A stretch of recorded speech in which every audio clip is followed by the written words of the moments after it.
kama Wakatoliki hatuna mambo mingi sana. Sisi, we only operate with the second law of unwritten laws of nature that states that a normal human being can only concentrate, can only participate when the content of the stomach is fully charged. Tib him or not tib him? Waziri, I ask you, on behalf of Osakatonge, just say a word and our stomach shall be full. Thank you so much. May God bless you.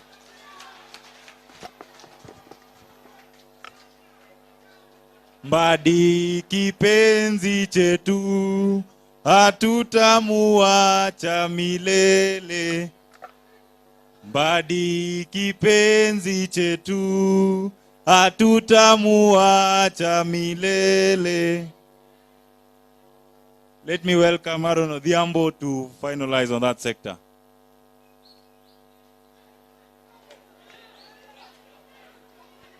Aya, Jodala untie. Umor. Wamama untie. Agona sigalagala kinena kimorgi Mbadi. Viva Comrades, viva! Viva Comrades, viva!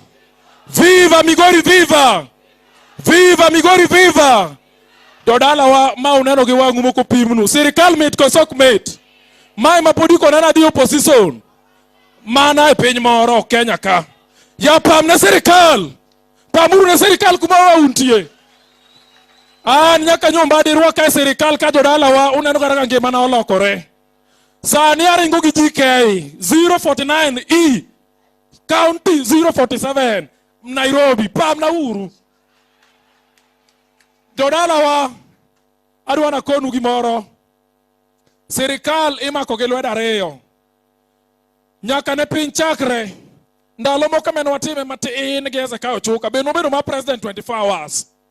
To Mbadi koro sebedo minister mar finance ni to kendo dhi nuoye tok 2027. Okay pam. We are going to negotiate with the President of the Republic of Kenya that there is no post that will be offered below the CS Finance. It is either the CS of the Finance or the Deputy President of the Republic of Kenya. Dodala wacho kosoka wacho. Adana wuogi joluo. Sani weche ng'eny. Ni ne ng'ani na leko. Ni ne ng'ani na leko. An ng'ama ng'eni nyalo leko gimane baba ong'eye chunyan John Mbadi. Pam. Maukenga manarigo Mbadi gari, Raila gari. So, Waziri John Mbadi, we as the students of the country, we are solidly behind you, Baba. We will support you with whatever we can. We will support you with all our body parts. Kata kogikni walonyore mondo mpiny kokangeni waziri and waziri. Wabro walonyore Jodala wa. Walonyore kosoki kwa walonyore. Ansa ni nyase amua, nigi Mbadi uko na imatemo. Kato kuna mana wuoth kadok ging'eyo abro wuotho. Baba wan wasechiwore ni tim kodwa gimihero. Pok nwabedo minister mar finance e Kenya ka. Naambiwa PS askiki jaluo. Wacha ni jaribu. PS hizi tunasema hatujaipata waziri wa finance Kenya yote. This is the first time we as the Luos, we are getting the Minister of Finance in the whole country. And we are solidly requesting each and every region and the whole country, let us force our support behind none other than Oteke Nyang' Nyadimu. Awacho kosoka wacho. Baba beda motegno kite tangeni nyalo gwei to wambe kitego abro chungi mbele ni makidi mabiro iri ane magoya. Ya pam na uru. Jodala uye gi dwala chiel nudhi pako John Mbadi. Wangni okwoda weche mang'eny ni kiano kel budget ni reject. Dongo kel budget ka mondo wawuoye. Budget moro ma Mbadi okelo ikalo. Itima gowa. Itima go. Budget Mbadi tek kalo pam na uru ka dibet. Miya gimoro ka. Waziri, I'm being told that all the youths within the country, and as far as Migori County is concerned, we are solidly behind the two-term. Sema two-term. Two-term. Ruto two-term. Mbadi two-term. County government mar Migori two-term. Tokupam. Uru kamano Jodala. Baba aniluonga na Aaron Odhiambo. Ajaka Nyasa ward. Sori Rungu. Nyatike constituency. Ane wodi makayo. Wadhi amos waziri koro pamna uru. Thank you. Majority Leader, National Assembly, come. Majority Leader, County Assembly, sorry.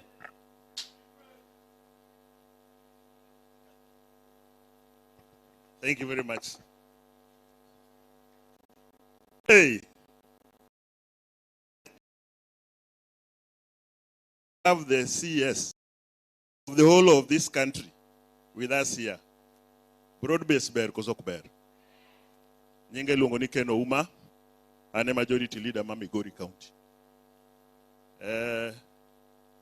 I want to tell you that this is the way to go. With this rare opportunity, you'll allow me, Bwana CS, to invite 3 or so of my colleagues who can then talk to privatization. Thereafter, I'll invite my speaker. And in that order, allow me invite Mheshimiwa Mamba 1 minute. We talk to privatization. Thank you. Our Waziri, Mheshimiwa John Mbadi, all protocol observed. My name is Honorable Jojo Mamba, member of Migori County Assembly, serving my 3rd term.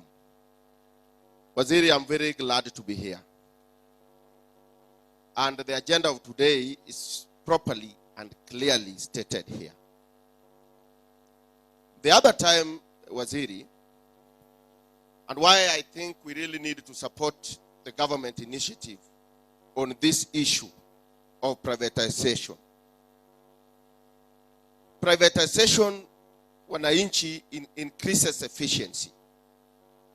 But there's an issue, Waziri, you will even come in and address. Because the time we have privatization of our companies done, the government will continue getting profit out of which. Good example is Sony here. I want to confirm to you that Sony is now going to do a good job for the people around here. But Waziri, you must come in on some of these things. Like now, Sony has been privatized and some companies dealing with it. The other day, all the employees of Sony were sent home. That they are starting a new recruitment of the people that they want to work with, which is okay. But please, Waziri, come in so that when recruitment is done, good percentage of our people are absorbed from this vicinity so that we don't again transport the job opportunities to some people who are from nowhere. You know, they are from somewhere, of course. But it is very wrong, Waziri, if 70% of the people that are going to work in Sony are again imported from other countries to come and fill the position of our people. Ya mwisho. So, because we are many here. Ya mwisho, Waziri. I have finished about the issue of privatization and its goodness, and people have talked good things about it. As a people of Migori and as a people of Kenya, I want to beseech every one of us. I want to beseech every one of us that if one of us is seated here today in the name of Honorable John Mbadi, please, please, please, let's support this government. Let's support him to an extent that even his appointing authority will see that the people of this region have really accepted the kind of appointment I did in this region. May as many of that opinion say aye. Sante sana. Thank you very much, Mheshimiwa Mamba. Mheshimiwa Unisodi, just one word on privatization. It's about gender balance because the opportunities are few. Just come and say 1 or 2 words.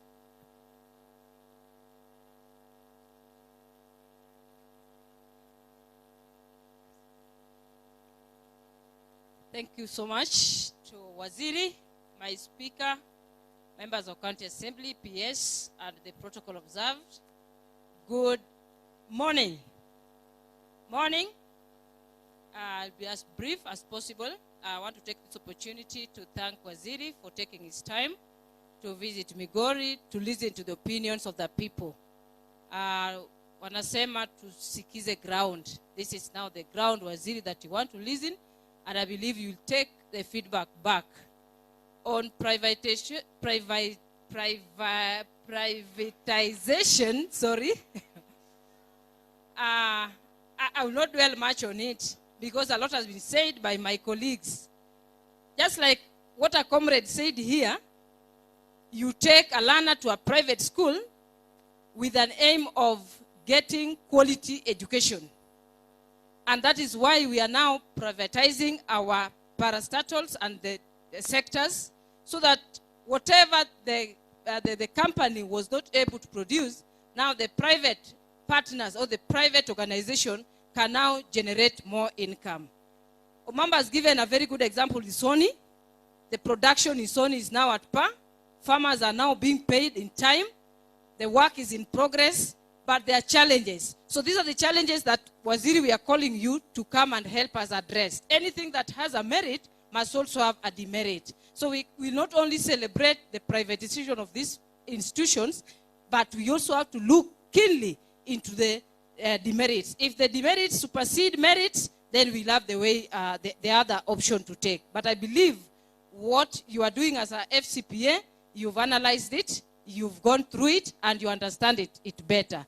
Finally, because I don't want to exhaust much, let us look into our education sectors. And I've heard what our comrades, our learners have brought here. It's a concern. Waziri was in Kisumu Poly a week ago. It's terrible. The learners there are crying. The help is not coming. The scholars were, the budget for the scholarship, I'm told, was reduced to 0. And so these learners are suffering. Like now, they are saying close to a financial year, they have not remitted the help loan or the scholarship.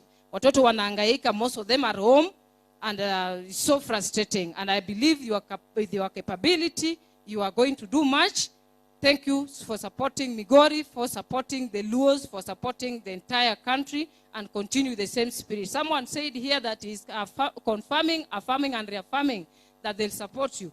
And he said they'll do everything with you except sleeping. With us, we'll even sleep with you so long as it benefits the people. Thank you so much.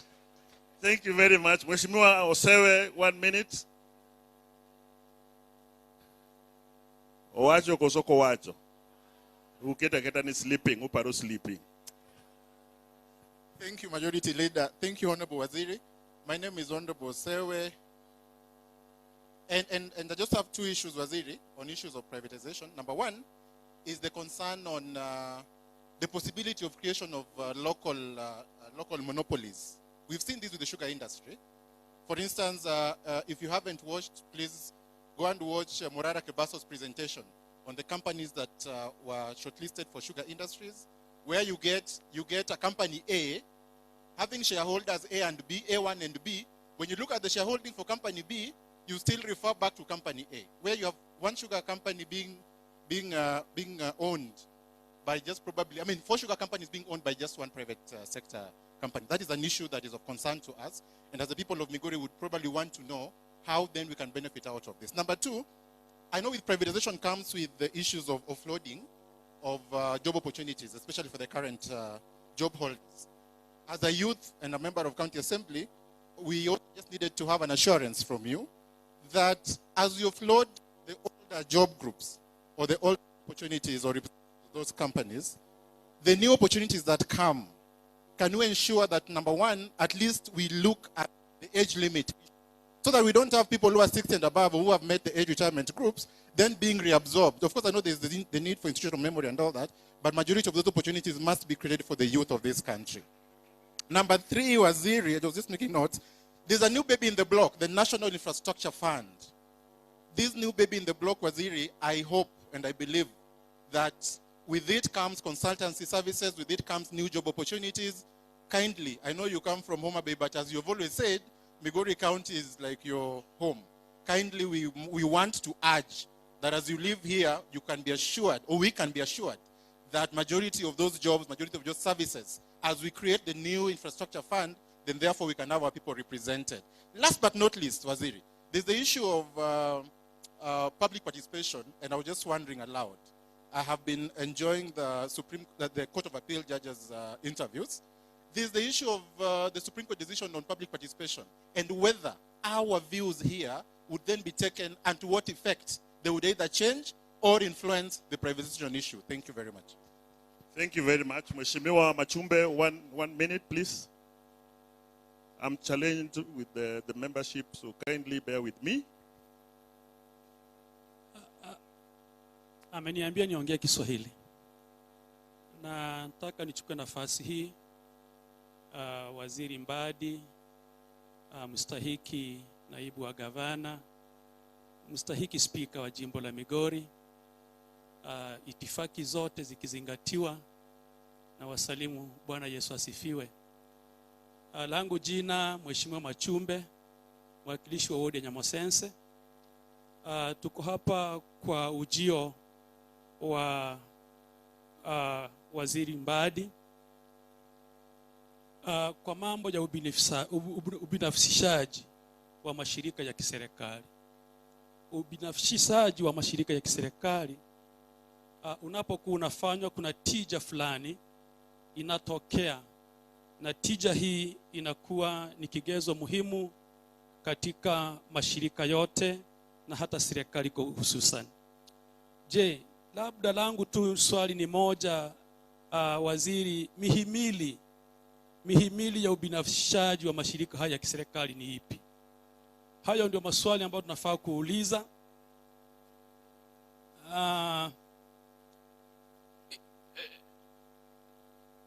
Mihimili hiyo itakapokuwa imewekwa bayana, itatusaidia katika upande wa ubinafsishaji. Fauka ya kusema hayo, nimalize kwa kusema kwamba mimi niko ndani ya broad based, yani serikali pana ya mapana na marefu. Hiyo ndio serikali niko hapo. Na Waziri Mbadi, nimekupenda kwa mambo mawili ama matatu. Jambo la kwanza, unasikiza sauti ya wananchi, na ndio maana umefika hapa kusikiza sauti hizi ili zikaweze kutusaidia. Endapo ulimsikiza yule binti wa chuo hiki cha Migori, alikuwa na mambo faafu ambayo ameyaweka bayana. Jambo la kwanza alilolizingatia ni kuhusu masuala yanayowatinga kama wanadada katika masomo yao.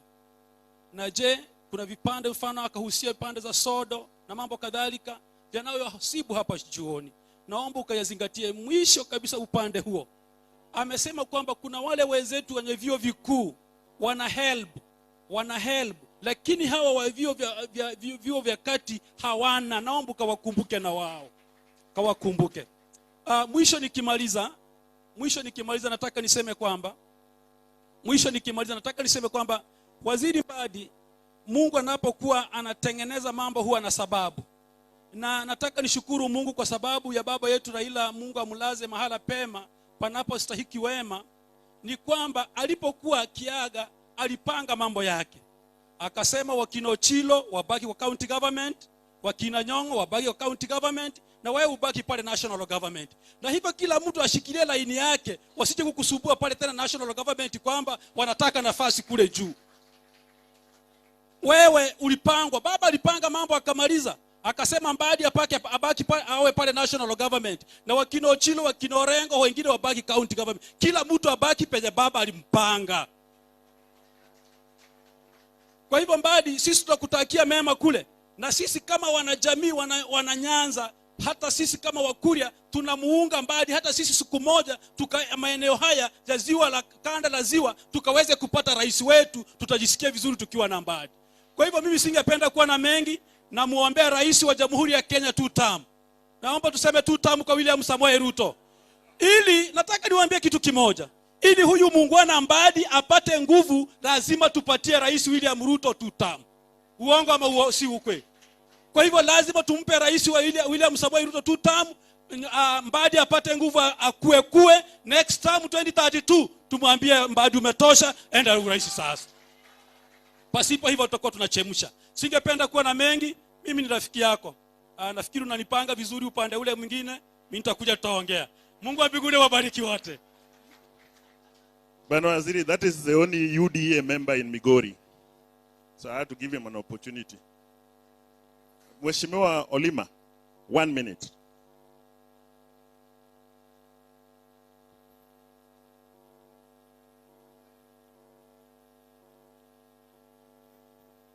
Thank you very much, Majority Leader. To our CS and all protocol observed. Let me look at my chronometer. I think it is now, it is still morning. Good morning. I am Samson Olemo Bonyo, a member of County Assembly representing the people of North Kadem. And I do not have much to say. I want to first thank the CS for demonstrating that he loves the people of Migori. He's been here several times, and we don't take that one for granted. I want to say that as a strong supporter and initial supporters of the government, I want to say that there is need for us as a people of Migori to be in this government for just one reason. That this is the only government that observes the rule of law. And we are here today because they are observing the provisions of Article 10, 118, and 1. That now we are here to speak to the same government that we elected. But I have a concern that has been raised, in fact, by other speakers. And allow me to say this, Buenos Aires, that as much as yes, we have seen that we are looking for money to bridge the deficit that we have, because the people of Kenya are seriously burdened by the taxes that we are paying. And for us to be able to realize development, we must think outside the box. And this is one of the thinking out of the box, privatization of state corporations, so that we can be able to raise money and bridge the budget deficit. But, Buenos Aires, we all know that we have determinants of prices. And one of them, Buenos Aires, what determines is the production cost. And we're all aware that for us to be able to control the production cost, we must look into the prices of electricity and other gaseous products. Buenos Aires, I am concerned, having worked in a private sector for a very long time and now in public sector. Each and every private firm would want to maximize on profit making. Now that we are privatizing, it is not in the letter, but I know it is going on, it's the public domain, that we want to privatize KPC. And we know this is the organization that transports most of the gaseous products that we use, which again, therefore, would inform the cost of living. What is the legal framework we have as a government after privatizing this to ensure that we will not have unnecessary hiking of fuel prices? That is one. Two, does this, what we're discussing here today, have an end? Does it have a loose end? Today we are talking about Safaricom and KPC. Are we going to talk about Kenya Power tomorrow? Because all these ones are state corporations. If we don't have a loose end, Buenos Aires, then are we not in danger once we've given them out to the private entities? And lastly, Buenos Aires, how about if we fought corruption so that we seal all the loopholes, save our organizations, and make money to fund our projects? Thank you. Thank you very much, Mheshimiwa Lima. Mheshimiwa Agai, the last one, to come and say a word or two.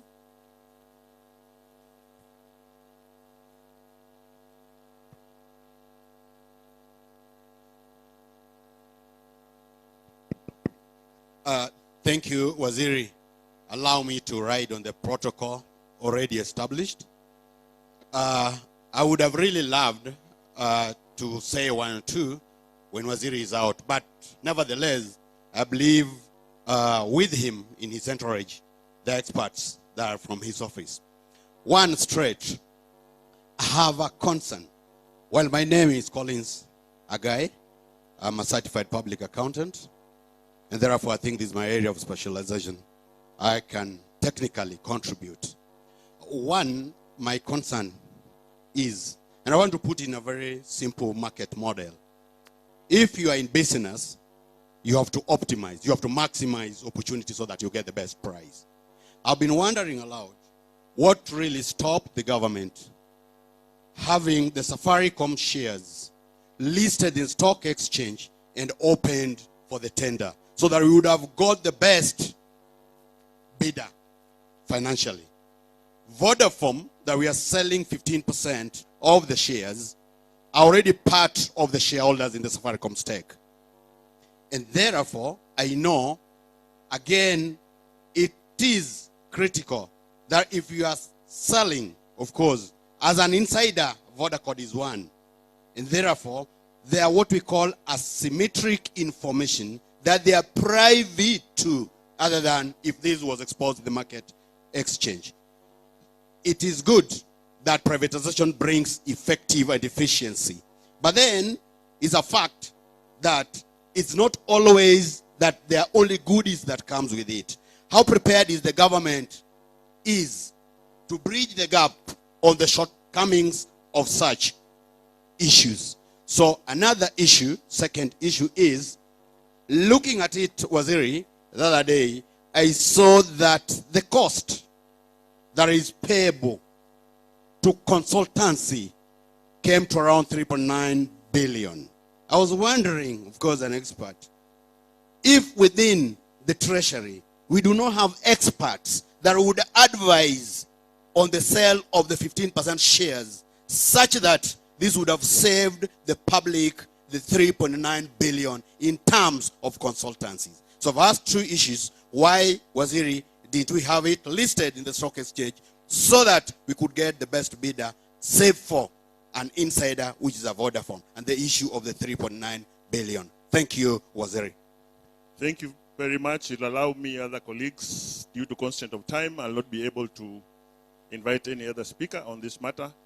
But however, Bwana Waziri, indeed the government's business is to take care of the public's needs and invest where there is no investor, so that when people have realized the benefits, then you are able to privatize.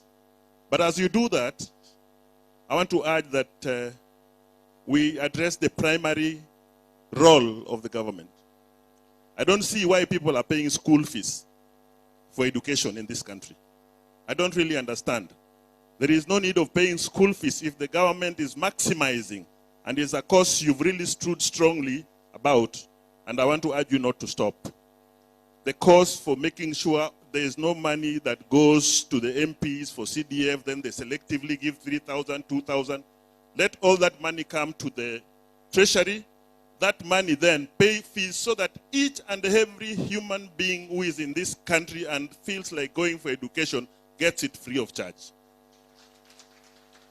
Because there's no reason, if there's sufficient capitation, then there's no reason not for us not to go to school. And as you privatize, I also want to urge that you look at areas that are still green in terms of investment and opening up of this country, so that then you can prioritize in terms of investment. I appreciate the fact that now we have, you are ring-fencing this money for structural development, infrastructure development. Let's also ring-fence for education, so that then we'll be able to address that key component of development in society. With those many remarks, I want to once again appreciate you, Bwana CS. This is what we want to see as governance. Getting back to us, to listen to our opinion, then we are able to journey together in developing this country.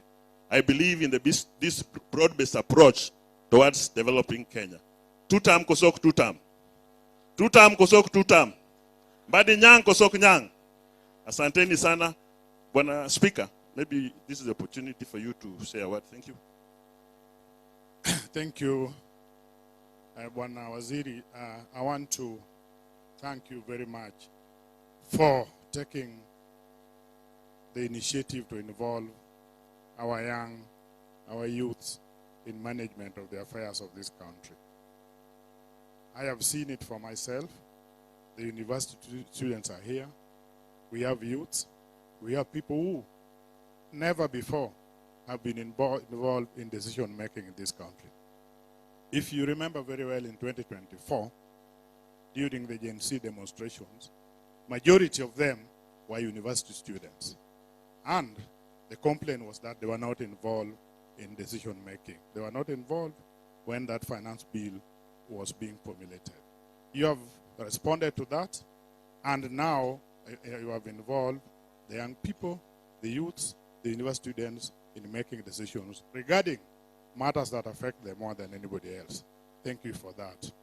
I want to, in the same vein, challenge the youths, the university students, that take it up, use the opportunity provided, and the other team, the one who are opposing government, are no better than you.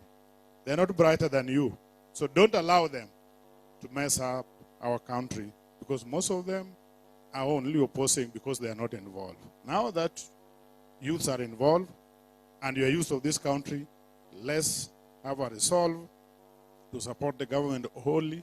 Let's agree and also come out. If they want to go even to the streets to oppose what has been agreed on, where you have participated, let us also go there and tell them that we were involved and we are supporting. Secondly, on matters privatization, I know it for sure that government is a poor businesswoman or man, if you want to call it. Government, the world over, does not do business efficiently. Therefore, if it has been desired that privatization of particular or certain public institutions to be done, I support.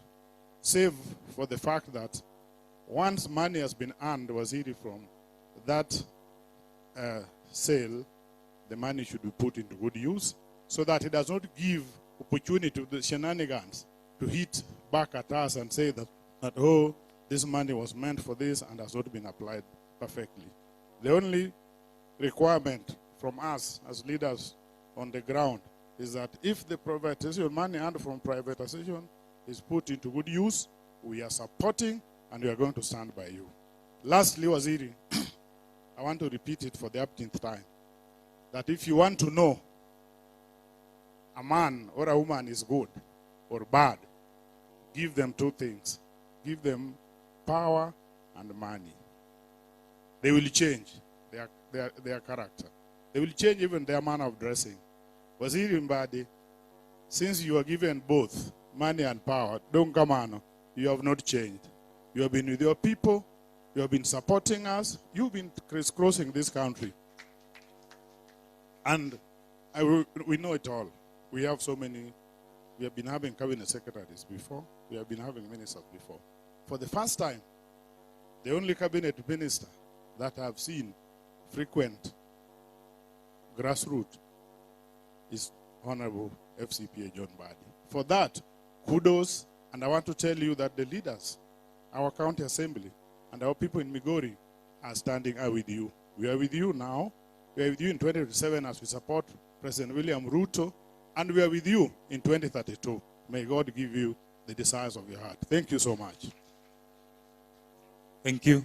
Riding from where the speakers left, I think it is keen to note, Migorians, that the best performing Cabinet Secretary 2025 was Honorable John Mbadi Ngongo. Let's clap for him.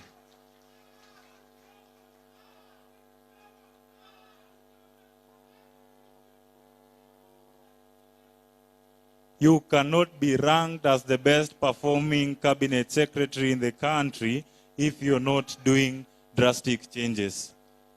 In that line, I think it will be injustice not to mention some of the few individuals from National Treasury as the PS come to speak. So I'll take a minute to introduce the National Treasury team. I think they can just stand up and wave to the people of Migori. This is a team that made sure Waziri was the best performing CS in 2025. Let's clap for them as they stand up. Let's clap, let's clap. Thank you.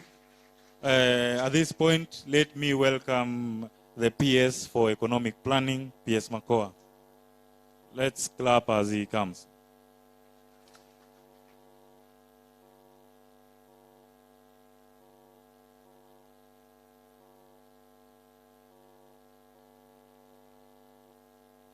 As he comes, there is a honorable member that talked about the roadmap to public participation. I think I can help Waziri on that line. By the time he comes, he'll just sugarcoat it. If you read through Article 10 of the Constitution of Kenya, there is no clear legal framework of how public participation should be done. Waziri can choose to pick 2 people here, go to National Treasury, talk to them, and then he says he has conducted public participation. But he has come all the way to Migori, sat and listened to the voices of all stakeholders. Is that not an intentional leader? Let's clap for Waziri. Asante sana.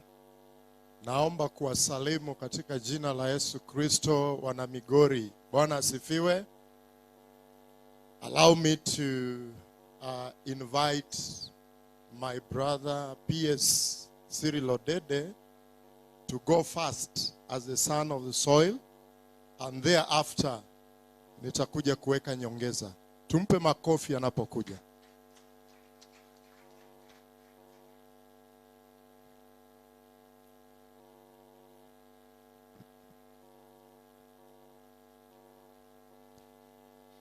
God is good, and all the time tusalamiane Bwana.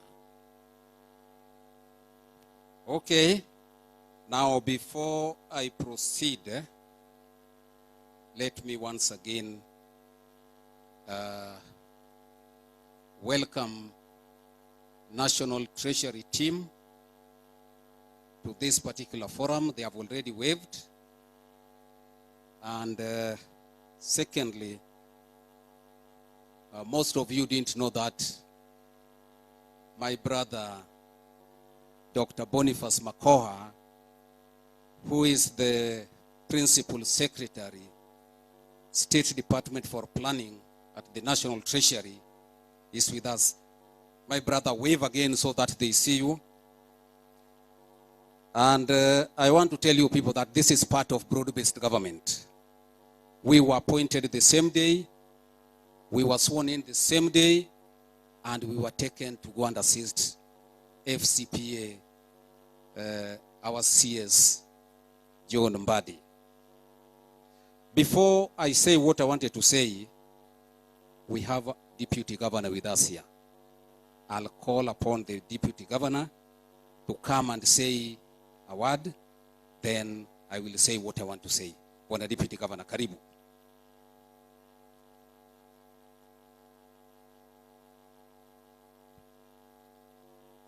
Thank you, PS, our CS, Treasury, Honorable Mbadi, the 2 PSs present here, our Speaker of Migori County Assembly, waheshimiwa wote wa bunge la kaunti ya Migori, wananchi wenzangu wa Migori, Bwana asifiwe. God is good and all the time, and that is nature. Wow.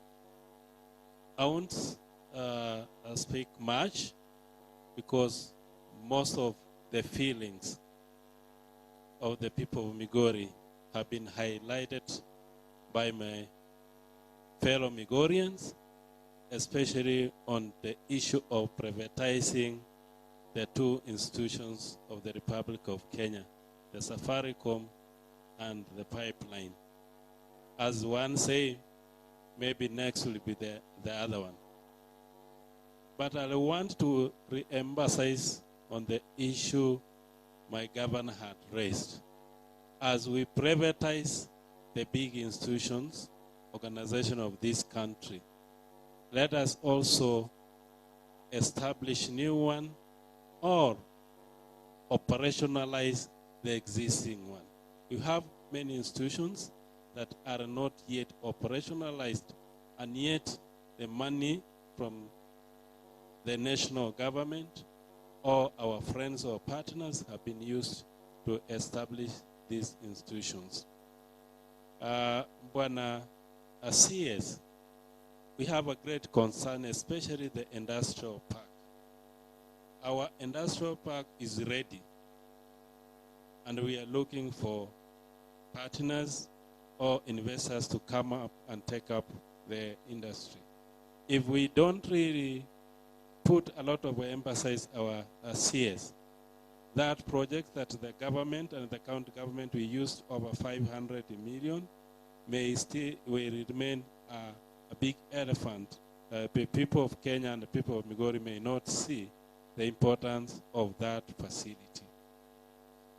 There is another project which was over 100 million was spent to establish a sweet potato factory in Migori County, which is within this region. We have raised so many concerns, especially how can we be helped with the national government and operationalize this sweet potato plant in here. But we haven't, because it needs expansion, it needs a lot of resources to be put there so that it can be operationalized. It benefits the people of Migori, especially where it is allocated to our peers. The people in that region from the Kuria community, they really relied on tobacco. Tobacco is no longer grown. This is a community now, they have no any source of income that is going to help them take their students to schools or support their families. So if the treasury, through the county government, can be able to put resources in that facility, our CS is going to operationalize, change the lives of Migori people. Because the sweet potato is not only grown in the Kuria region, it's grown across to Homa Bay and all that. So therefore, this facility is going to serve the people of Migori, Homa Bay, and also up to Kisii. So it's a special request that we really need to put here. You are here, and we really want your support in empowering our people. Otherwise, thank you very much.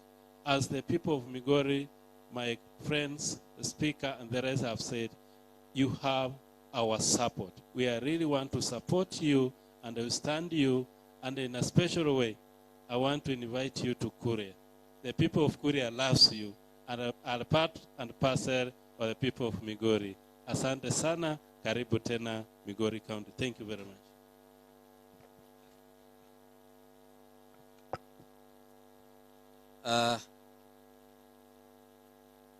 My Cabinet Secretary, FCPA John Mbadi, my colleague, Principal Secretary, Dr. Boniface Makoha, Deputy Governor, Migori County, members of County Assembly and Executive present, the Migori business community, students, leaders from various institutions of higher learning, distinguished members of Bunge la Wananchi, Migori chapter, all invited guests, Wananchi wenzangu, ladies and gentlemen, good afternoon. Good afternoon once again. I want to take this opportunity to welcome you all to the Regional Engagement Forum, Migori chapter. This town hall is the first 8 forums which the Cabinet Secretary will preside over, starting with Migori, Kakamega, Eldoret, Nakuru, Meru, Garissa, and Kilifi counties. The objective of this forum is to create public awareness on the government budget making process and the ongoing privatization of government-owned enterprises. So we are tackling 2 issues: budget making process and that difficult word, privatization. Quite a number of people were trying to say that word, but you can even say it in Kijaluo. This is tandem with the Constitution 2010, which underscores the access to information and public participation. The engagement brings together participants representing various interest groups across Migori County. And during today's forum, many of you have had the opportunity, and you will still have opportunity to engage the Cabinet Secretary in unpacking the value and place of applying privatization to realize effective budgetary process for this country, Kenya. The aim of privatization is to create ample space for private sector's participation in nation building, while elevating government to the key role of providing enabling policy and regulations. Privatization is also essential in generating revenue for the government without increasing debts or taxation. As you may be aware, the budget making process started in August of every year, and it started in August this year when the Cabinet Secretary, National Treasury, issued a circular to all national government entities outlining the guidelines for preparing the budget. The circular includes a schedule for budget preparation, including the key dates, procedures for the review of projections of revenue and expenditure, and procedures for public participation. Ladies and gentlemen, public input is actively sought through consultation, forums, and submissions to ensure that the budget aligns with the priorities of citizens. This explains why we are gathered here today, and we have heard you, and quite a number of points that have been raised. Ladies and gentlemen, on 26th of December 2025, I was in this same hall presiding over the launch of Migori County Young Professionals.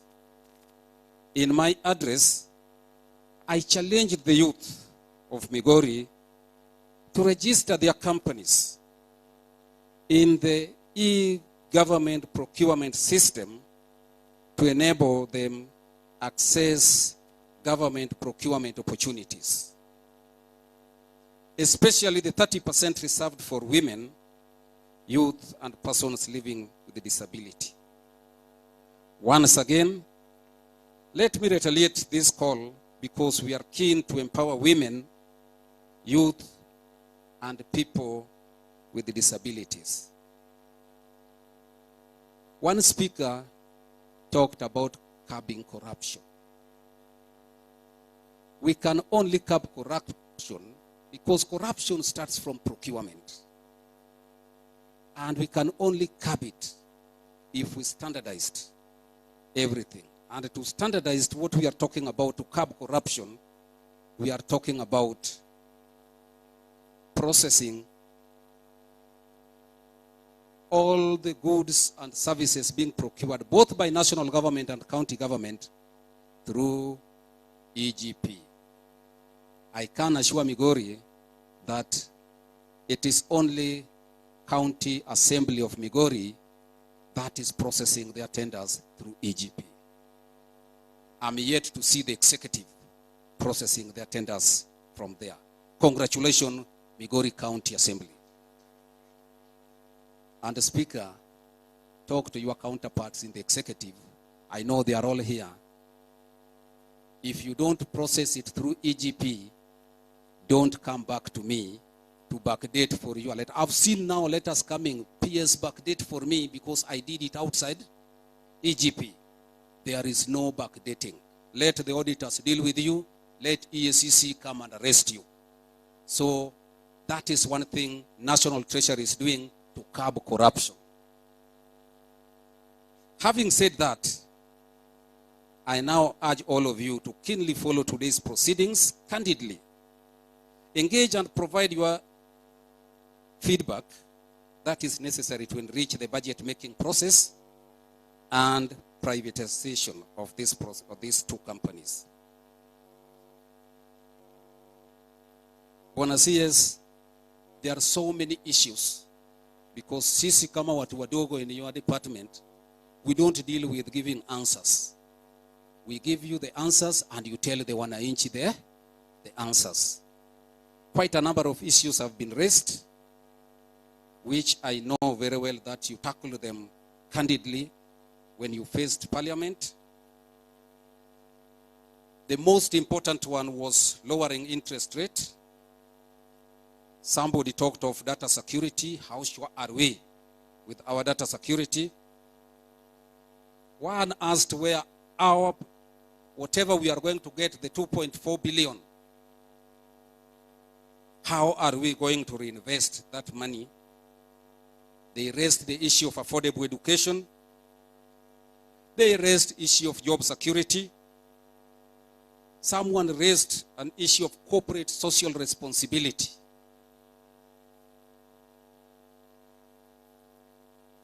My sister there, I don't know what she was talking about, but I picked it to mean either zero rating or exempting women products, which Waziri will deal with. Then there is this elephant in the room, which you tackled, and you are going to tackle it again. Why did we not list Safaricom shares in the stock exchange? And how prepared are we as a government? And again, how did we hire the transaction advisors? So those are the issues that has been raised. And with those few remarks, allow me to call upon my fellow Principal Secretary, Dr. Boniface Makoha, in charge of planning, to come and say a few words, then invite Waziri now to come and deal with those issues. Karibu sana. Thank you, my brother. We can clap for him.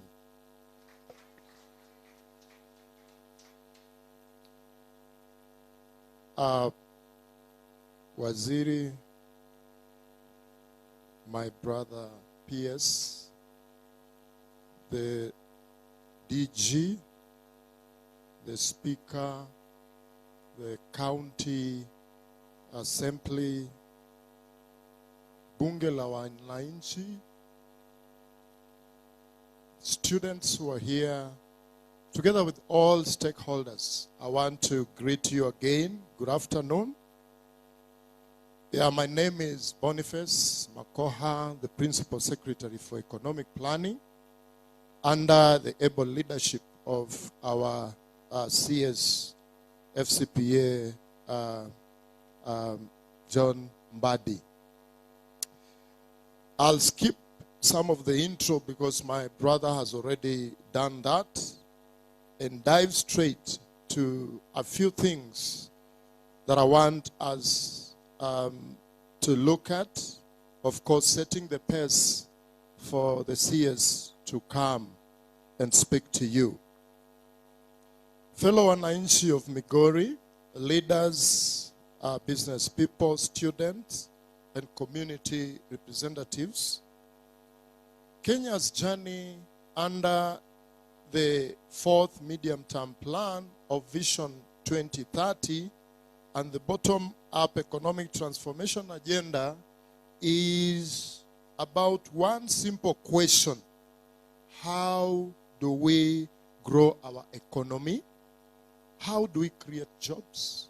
And how do we improve services while living within our means? Today, government must do more. And when you listen to all speakers, the asks are more, yet we have to do this within the limited resources, rising demands, and the tight physical space. That is why we are having this an honest conversation about privatization, not as an ideology, but as a practical economic tool. Fellow Kenyans, Kenya has faced this situation before. It is not the first time. In the early 2000s, our economy was struggling. Jobs were scarce. Service delivery was at its lowest. And people's confidence in the government was going down. Then the NAC government took over and responded with what we called economic recovery strategy for wealth and employment creation. This strategy, to some extent, restored discipline, opened space for private enterprises, and focused government on its core role. The result was the renewed growth, rising employment, and improved service delivery. The lesson from that period is very clear. When reforms are well planned, well explained as we are doing, and well executed, then they work for the people. One of the clearest examples that I see, Barasias, you allow me, with your permission, just to give, is from the telecommunication sector. There was a time when communication was slow, unreliable, and expensive under government monopoly. Through liberalization, private investment, and strong regulation, that system gave birth to the same entity we are asking about, Safaricom. Today, Safaricom supports traders, farmers, border, name them, yeah, across the county, including people here in Migori. It pays taxes, creates jobs, powers services like mobile money, and drives the economy of Kenya. Kenya did not lose from that reform. Kenya gained. So what does this discussion mean for Migori specifically? From where I stand as the PS for economic planning, this discussion is because Migori is an agricultural county, and we have mentioned what it does, but it still has many challenges, yeah, faced by the people of Migori. And this probably is why we are here, to look at bringing private sector on board so that systems work efficiently and government provide the needed oversight. From an economic planning perspective, and with a mandate to coordinate the formulation and implementation of both long-term development vision, midterm plans, and sectoral strategies, privatization and commercialization are tools to fix such system where government-run enterprises are slow or are no longer delivering value. When done properly, as we are doing, they bring investment, improve our livelihood, and modernize the way we do business. This is exactly what the better agenda is all about. Bottom-up growth, well-structured privatization opens opportunities for the local suppliers, transporters, artisans, youth-owned enterprises, and cooperative. It expands value chain instead of concentrating wealth at the top. But this only helps when reforms are designed with the people in mind, as it is being done by under the leadership of our CS, of course, together with our beloved president. And when this is done and regulated firmly within the public interest, let me be clear about what privatization is not. According to the planning, economic planning perspective, it is not selling the public asset. Yeah? It is not abandoning strategic sectors. It is not creating private monopolies that exploit citizens. This is not done in closed doors. We are here to talk to the people. So I want to say that when government is doing this, a question was asked whether we are taking interest or we will take care of the citizens so that they are not exploited. Government is doing this within the legal framework, Privatization Act 2025, which requires, number one, transparency, public participation, and parliamentary oversight. This law exists. It will ensure that no asset is disposed of casually, and wananchi understand what is being done. Quickly, I just want to touch on citizens' role. Citizens, they have a role. Public dialogue, like we are doing, builds trust. You have asked very pertinent questions, which I know the CS will be able to respond to. Allows concern to be heard. So many concerns will be aired, and helps us as government to adjust reforms to the local realities. Your feedback on service quality, affordability, and access is not an obstacle to reform. It is what makes reform legitimate. In closing, I want to say this. Privatization is not ideology or selling off Kenya. It is about making public assets work harder for the people, reducing pressure on the national budget, improving service, and creating opportunity at grassroots. We have seen it work through Safaricom. Under MTP4 and better, our responsibility is to apply these lessons learned carefully, transparently, and inclusively, so that counties like Migori see the real benefit in jobs, in incomes, and better services. This, I believe, is the conversation we are having here today.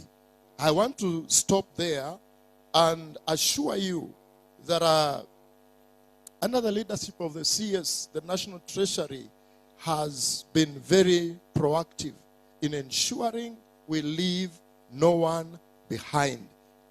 Together with this initiative, the CS will be moving around the country in all the 47 counties, doing what we call Gumzo la Uchumi Mashinani. At least we had a Swahili member of parliament here, ambaye alitukanganya kidogo, lakini anaweza eleza hiyo inamaanisha nini. Gumzo la Uchumi Mashinani is CS reaching out to you and having a candid discussion on our economy and where you want it to be tomorrow. With that, those few remarks, it is now my singular honor to ask us to be upstanding as I invite CS John Mbadi. Let's clap for him.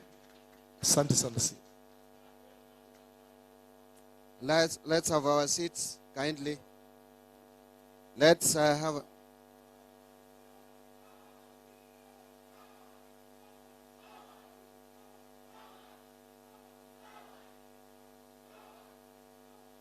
Haya. Thank you. Thank you very much.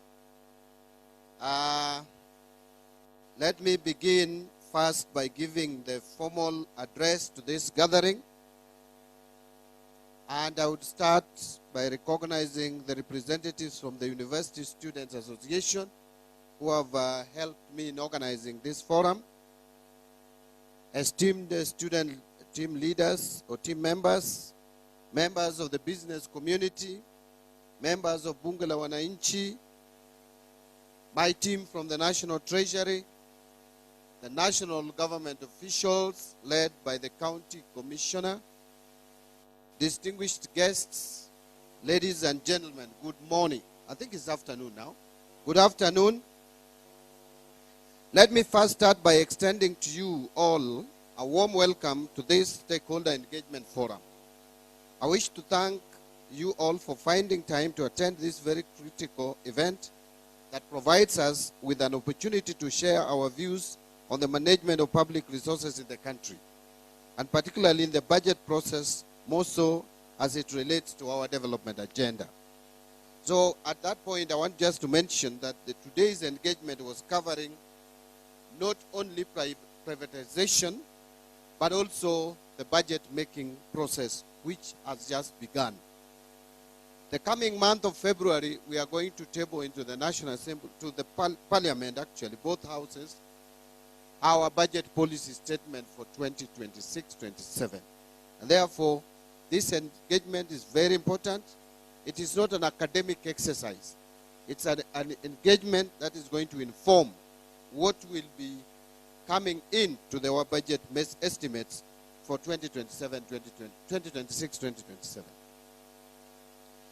So I want to mention that this process built up not only from the meeting held on the 10th of December 2025 in Nairobi, where I launched the National Budget Students Forum with the sole purpose of embedding a youth-centric perspective into our national economic decision-making processes, but also from my previous engagements with Bunge la Wananchi on budget process.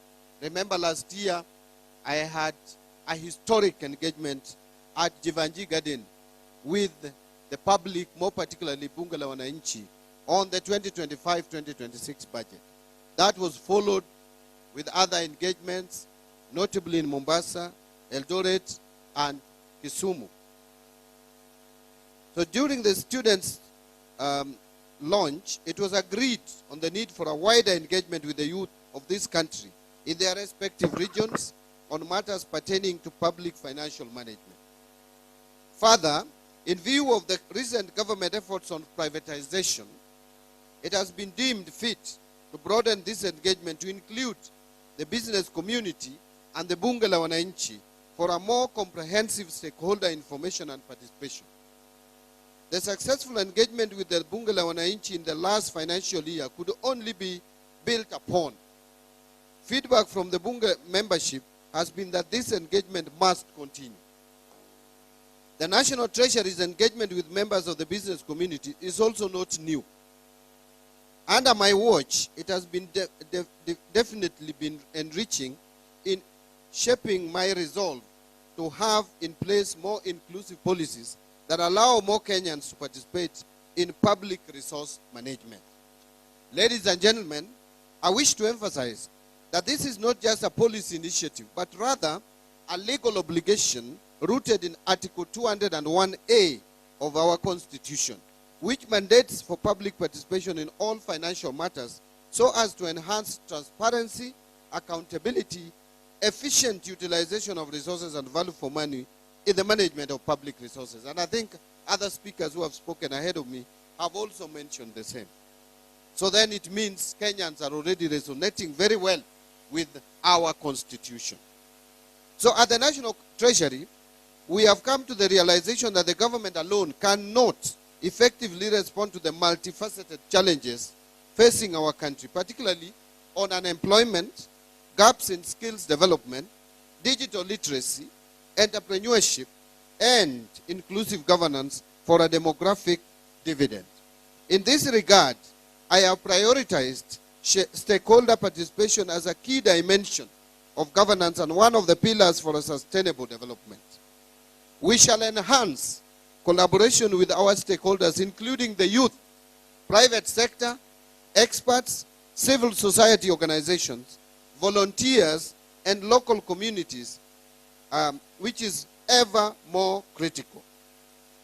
My forging partnerships and collaboration and public engagement will harness the government ideas and skills and resources of diverse stakeholders to better deliver services and policies in transformative ways and address the existing gaps in financial, human, and technical resources.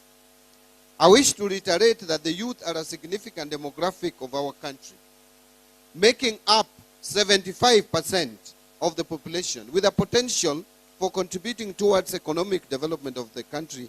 And in this regard, their voices must be central to how we plan, how we allocate resources, and how we utilize the allocated resources. This has therefore necessitated a shift in public financial management towards inclusive and participatory governance, where citizens, including our youth, actively engage and participate in policy formulation and act as co-creators of government policies and services. Ladies and gentlemen, Kenya has adopted privatization as a strategic economic policy shift to promote efficiency in the economy by subjecting more services to market forces, to improving competitiveness, revenue generation, aid in fiscal consolidation path by reducing government spending on inefficient state corporations and market development by deepening Kenya's capital market. The objective of our privatization agenda is to ease the burden of governance of these institutions from the government to the private sector, who are better equipped for the market economy. The National Treasury will, in this regard, continue with sound macroeconomic policies to enhance resilience and create a conducive environment for the private sector, including the local business communities, to thrive. This strategic response is anchored in the bottom-up economic transformation agenda and also in the fourth medium-term plan. These frameworks prioritize sectors with high youth employment potential, such as agriculture, micro, small, and medium enterprises, housing sector, healthcare, and the digital and creative economy. These sectors are not only engines of growth, but also platforms for innovation, entrepreneurship, and job creation for the youth. Over the recent past, the youth of this country have expressed themselves over important national issues which included high living costs, unemployment, and governance transparency. I'm sure we can all still remember what happened in 2024. What happened in 2024 was the youth expressing themselves on governance issues in this country, telling those who are in leadership that they care, that the youth are concerned about governance and about transparency. These concerns are valid and demand our immediate attention. The government has committed to transforming these frustrations into constructive dialogue and tangible solution and action. This forum, therefore, provides the perfect opportunity to provide our feedback on the necessary actions from the government to address these challenges. So during this process, we will welcome positive critique of our public financial management systems and policies to shape the budget process. And that is why I like the way the student from Rongo University came out with weaknesses. He said he was going to concentrate on weaknesses, and I think I welcome that. Your active engagement in this process will ensure efficient and transparent use of public funds, ensuring that resources allocated to address youth empowerment achieves the intended objectives. So during this launch, the launch of this process, I was elated to have received a written memorandum outlining some practical measures through which we can enhance financial support for students in tertiary institutions. We have noted the valuable feedback which includes strengthening financial support for students, financing, reforming students' loan financing through fiscal policy, targeting student grant funding for vulnerable students, facilitate provision of affordable students' accommodation, and establishing an emergency student support fund. This will be consolidated alongside the views from this regional fora for consideration during the preparation of the financial year 2026-27 and the medium-term budget process. Let me pause a bit just to mention that what we are doing here today is not going to end in Migori. We have purposed as National Treasury under my leadership to have 7 engagements across the country on the budget of 2026-2027 and privatization as a concept. From here, tomorrow we will be in the Western region, Kakamega to be specific, on the same engagement. Then on Sunday, we will proceed to North Rift and engage in Eldoret. Then following week, we are going to engage South Rift residents in Nakuru, and then the following day, we will do Kiambu for the central, former central province. And then the following week, which will be the final leg, we will be proceeding to Garissa for the northern region, and then the following day, do Kilifi for the greater coast region or coastal region, and finally we will end with Meru for the wider eastern province. And I want to also mention, as I've just read on the issues of education, and capture this, that out of this engagement, if those of you who are proactive, who have gone ahead to check the BPS for 2026-2027, you will realize that we are proposing to increase funding for higher education loans board from 41 billion to 58 billion. That's almost 40% increase in that funding. We are also proposing to enhance the university scholarship from what it is today of 16 billion. We are proposing to enhance it to almost 34 billion. That is another increase of about 16 billion.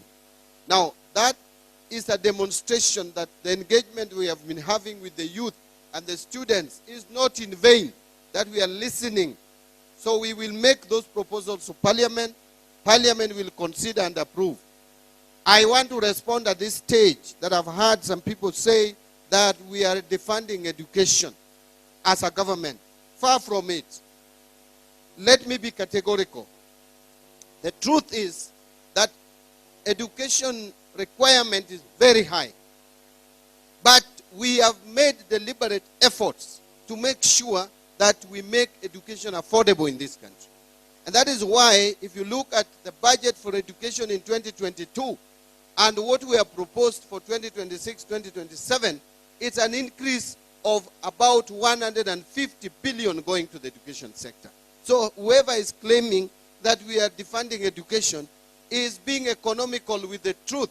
We are actually enhancing the budget for education, and I was looking at the numbers.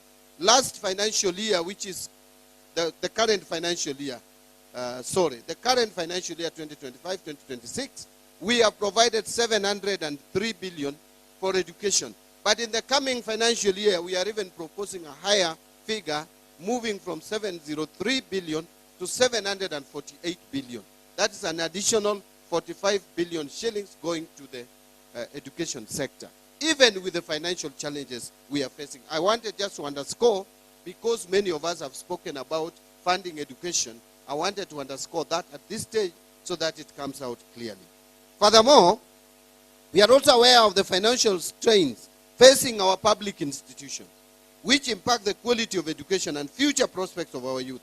Our strategy emphasizes increasing funding, as I've mentioned, also dealing with infrastructure development in the schools and other learning institutions, and curriculum reforms to equip students with skills relevant to the evolving job market, particularly in areas like artificial intelligence, data science, green technologies, and vocational trades. Not forgetting the investment that we are putting in employing additional teachers. This we have spoken about, and I continue to speak about it, that this government from 2022 to date has employed 76,000 additional teachers, a record in 3 years, and we are going to employ 24,000 more teachers in this financial year.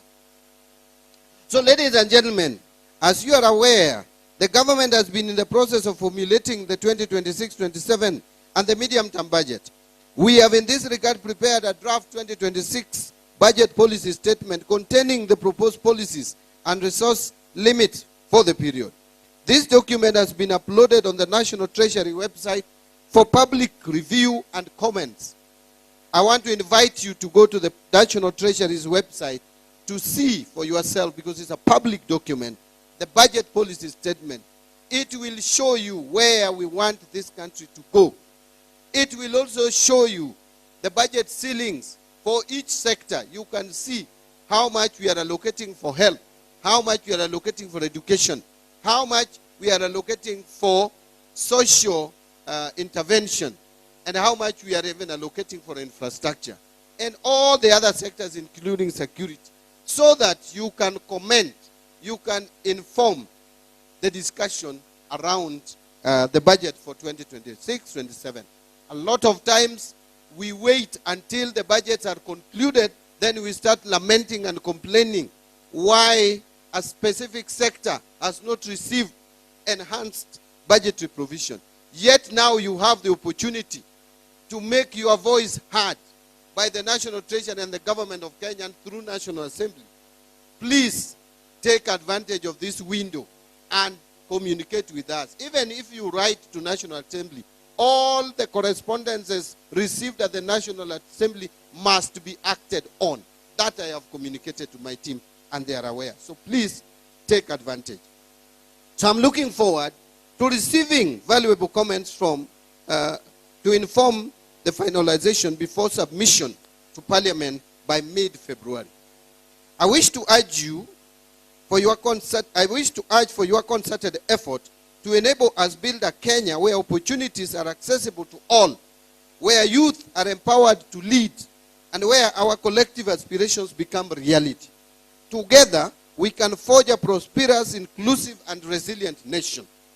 Ladies and gentlemen, as I come back to privatization, privatization is often part of a broader process of structural reform. Privatization transactions are very complex and require careful consideration of a number of issues. Well-designed and implemented privatization policies are essential to ensure credibility of reforms, to help governments achieve their objectives, and to create efficient and competitive markets for goods and services. Privatization of state-owned enterprises ushers in the private sector to participate in commercial activities that government-owned enterprises are undertaking. And that is why recently we passed a bill which is now an act of parliament and is part of our legal framework called Government-Owned Enterprises Act. That act has brought significant reforms in how we are governing or going to govern commercially viable, profitable government entities, about 60 of them.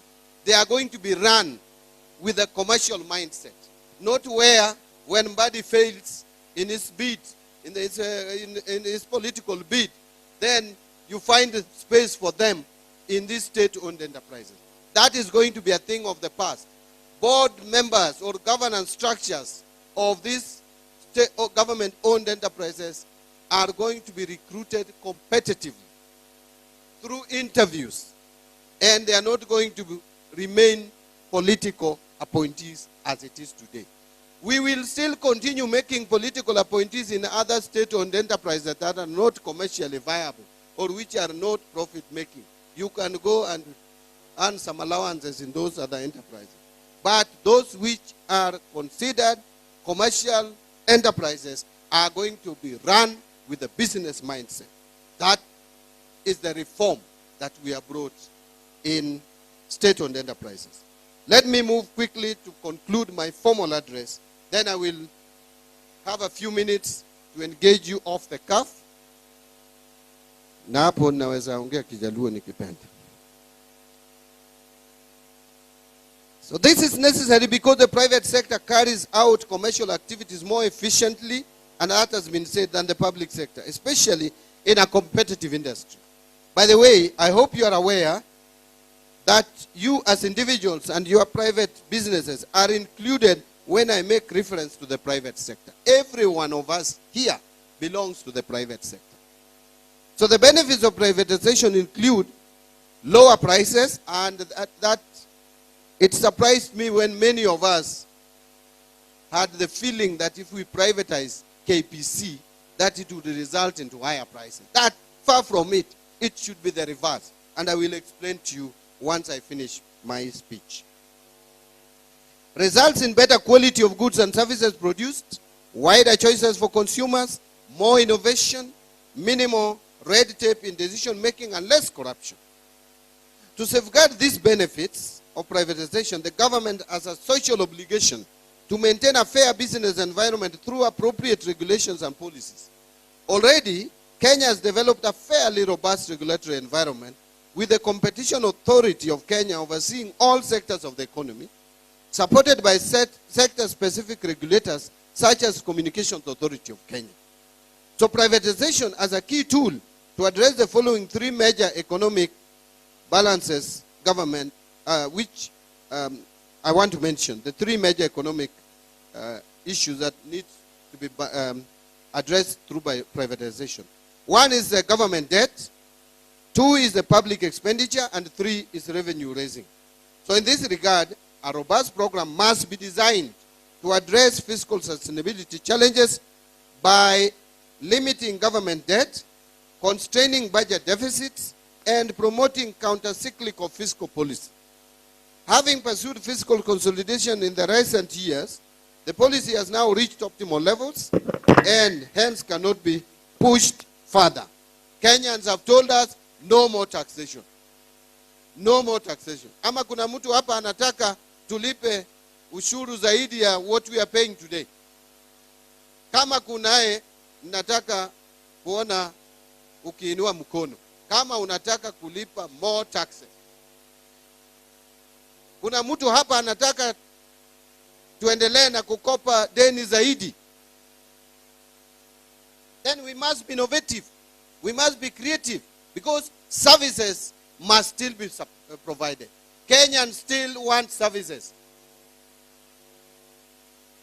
So for us to finance those services without more taxes and without taking more debt, then we must be innovative. We must be creative. Number one, we must curb corruption. We must reduce corruption. That is why we are coming up with measures like e-procurement, treasury single account, to make sure that we reduce the exposure that public officers have in taking advantage of our systems and misdirecting our taxes. And then we have to also raise revenues in a different way. Having pursued fiscal consolidation in the recent years, as I said, the policy has now reached optimal levels and hence cannot be pushed further. In this case, an economic stimulus mechanism must be pursued. You will agree that unlike taxation, and I hope you listen there, unlike taxation, privatization never reduces private sector wealth.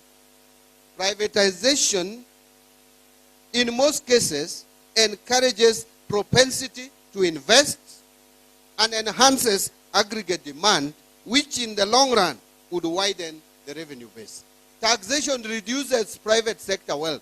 When you are taxed, money is being taken away from you. It reduces your wealth.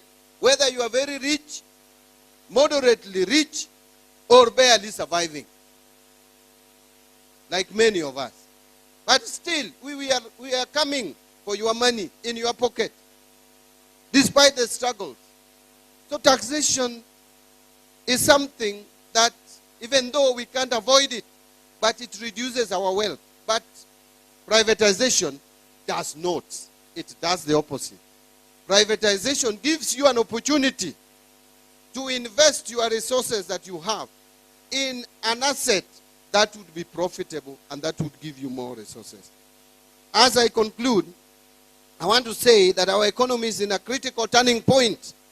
And to sustain the economic achievements realized thus far, both from a macro and fiscal perspective, the low inflation that we are talking about, the interest rates that are coming down. By the way, 1 year ago, the average bank lending rate was at 17.2%. Today it is 14.9%. It is coming down. And I want to, that I think is a message I'm sending to our friend from the Chambers of Commerce. It is coming down, although we would want the interest rates to come down at a faster rate than it is today. And that is why we are telling banks they must take advantage of the rates, that the lowering of the base lending rate, to bring down the rates of loans that we give to the private sector. But for us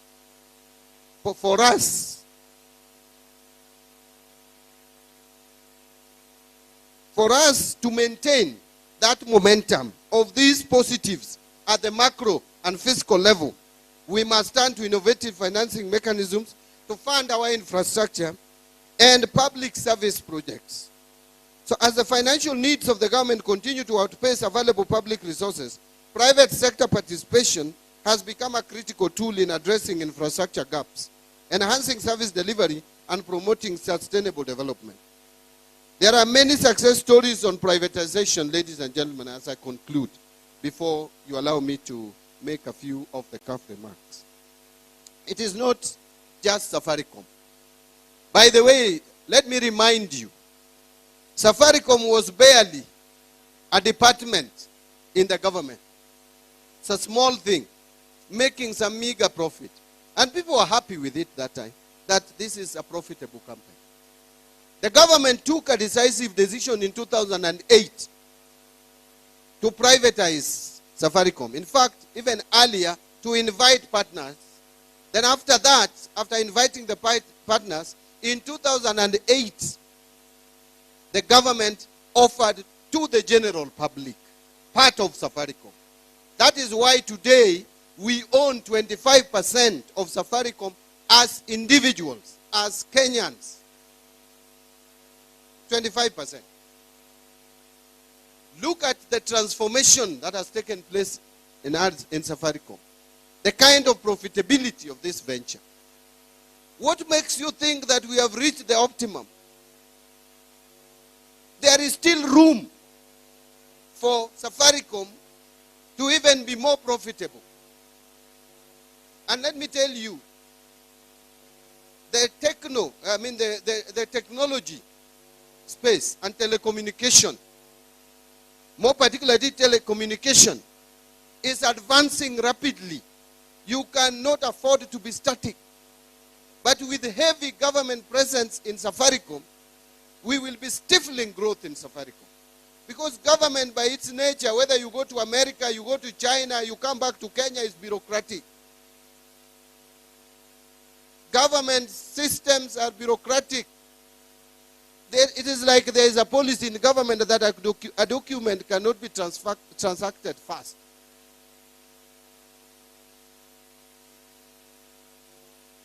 So if you want to allow private sector to thrive, if a company to thrive or a business to thrive, you must inject private sector ethics into the management of that entity. That is why I am saying, apart from Safaricom, look at KCB. Kenya Commercial Bank was on its knees, was barely surviving a while back. Where is it today? It is one of the most profitable banks in this country, comparable only to a few. Because of privatization. Kenya Power, someone talked about Kenya Power, whether we will privatize. Kenya Power is already enjoying privatization. We privatized Kenya Power and Light. Before, it was running into losses and losses and losses. Today, Kenya Power has started making profit because of privatization. What of Kenyan? I can go on and on. Of course, there are also failures, like Uchumi.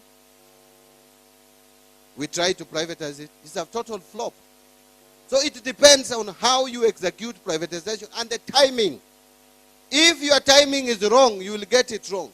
And I will tell you, with my knowledge and understanding, our timing for Kenya, for KPC, the Kenya pipeline, is perfect. If we don't do it now, believe me, we will regret a few years to come. Don't ask me why. This is the time to privatize KPC to make it more profitable. That is a company that has the potential. If you have money, if you have some money to spare, kindly save it. We are issuing IPO next week for Safaricom, God willing.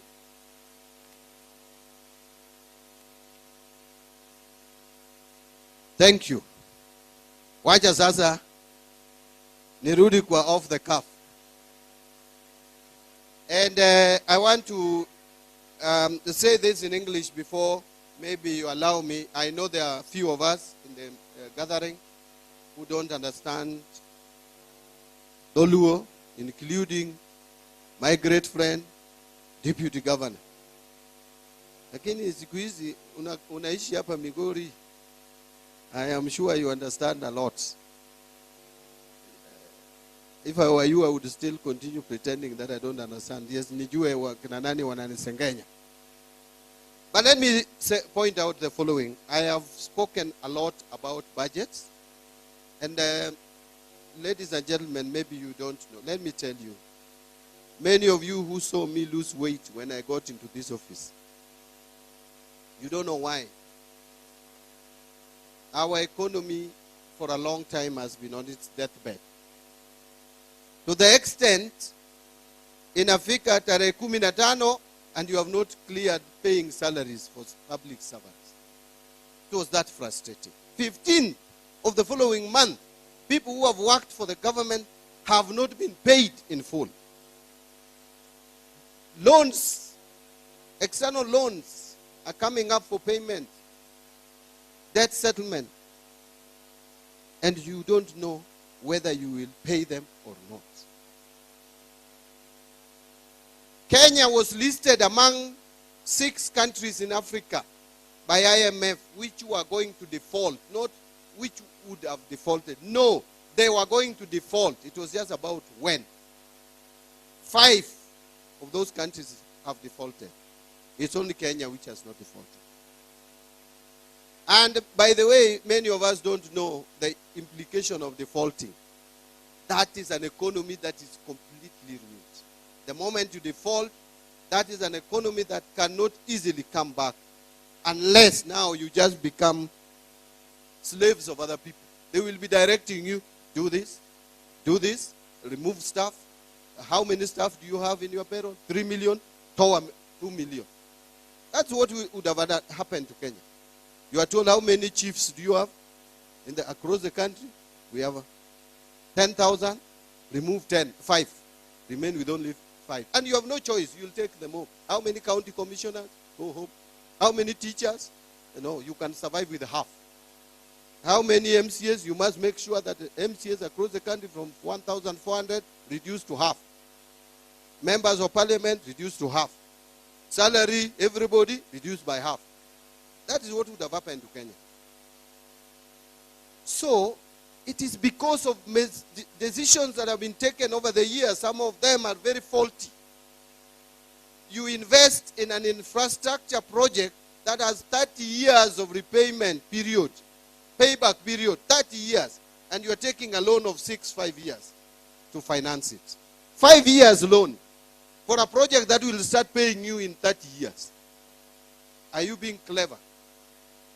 Are you being wise? And then you also don't have any space for taxation. Yet, economy must grow. Our youth, Kenya has one of the fastest growing population in the world. And we are educating our youth, and they are very intelligent and sharp. And they are coming out of school, out of colleges with no jobs. Our economy growing at 4%, 5% cannot create enough jobs. We must make this economy grow at 7%, 7.5% and above. That you can only do, you cannot do that by being complacent and comfortable with the way things are.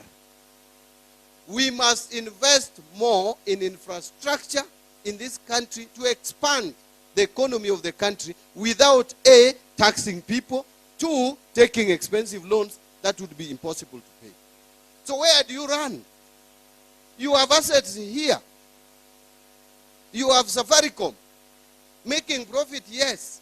But out of it, you can raise 240 billion shillings at one go by selling only 15% of it. You have 35%. You can still retain 20%.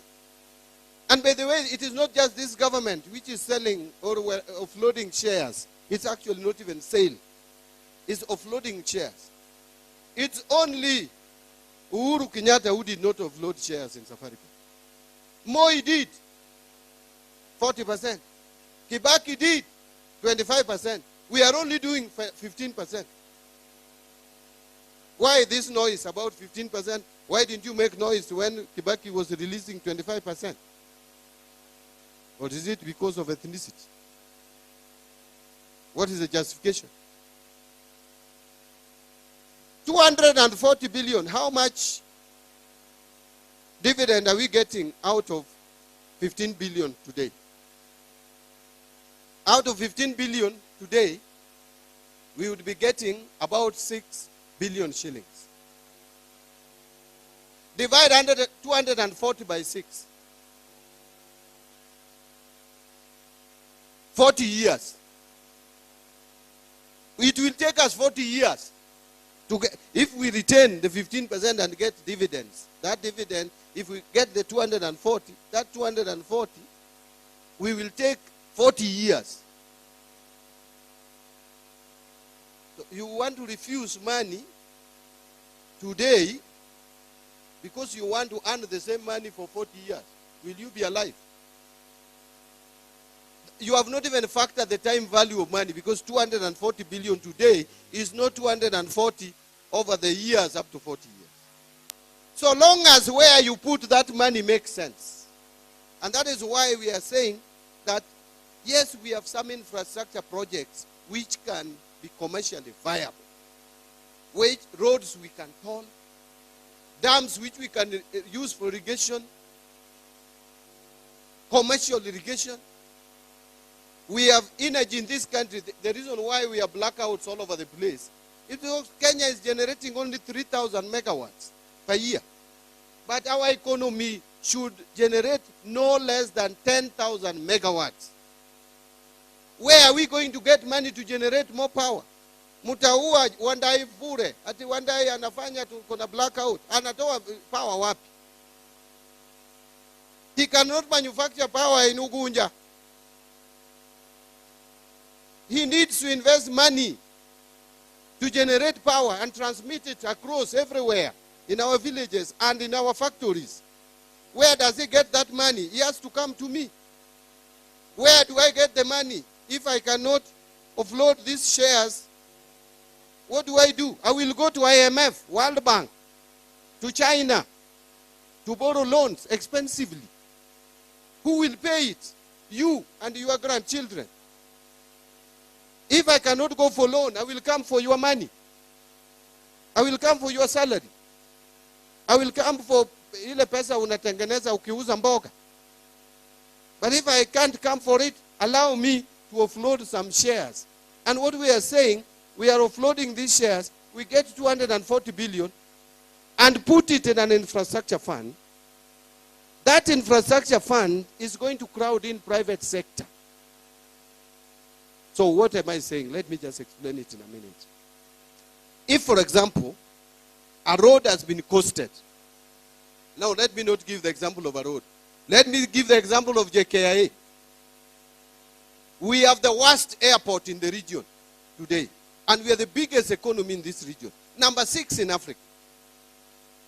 The only economies which are bigger than Kenya in Africa is South Africa, Nigeria, Algeria, Egypt, and Morocco.